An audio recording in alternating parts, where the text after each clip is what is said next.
ating video for today is about daing. Ito siya, niluto ko siya sa kamatis, sibuyas, at saka talong. Ngayon, ginisa ko siya. So, ayan. Kita niyo yan, no? Ang sarap niya sabaw niyan. Actually, take 3 na to.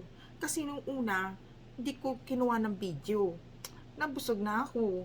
So, inulit ko ulit. Sabi ko, sige, gawa ko ulit ng video, papakita ko sa inyo.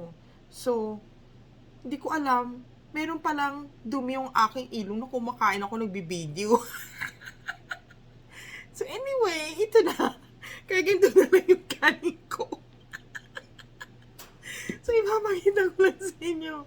Pero, anyway, masarap siya. So, ito, ha? O, yan, kinamay ko na. O, ayan. Masarap yung sabaw niya. Tapos, lalagyan mo ng sabaw ng ganyan. Ganyan. Yan, yan. Tapos, kakainin mo.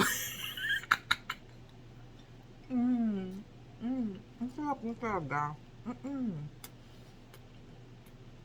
Ang mantika ng kamatis. Masarap. Basig na ako. Kanina pa ka nang taste test dito, kumakain. So, ang sarap niya. Hindi siya maalat. Nadaing. Malilit na isda to eh. Maliit siya na hinati. Ganyan siya. Yan.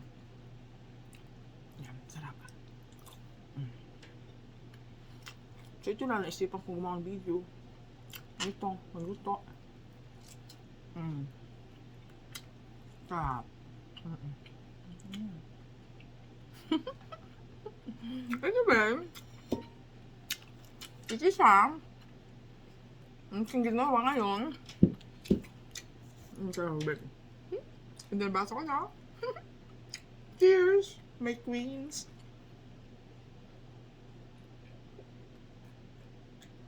But anyway, time check. 6:30 na ng gabi dito sa amin. So, ito na. Papakita ko sa Japan kung ginawa. Bili na kayo. Lutuin nyo na to. Ang sarap. Lalo sa malamig. Malamig dito sa amin ngayon. So, ito na. Para sa inyo.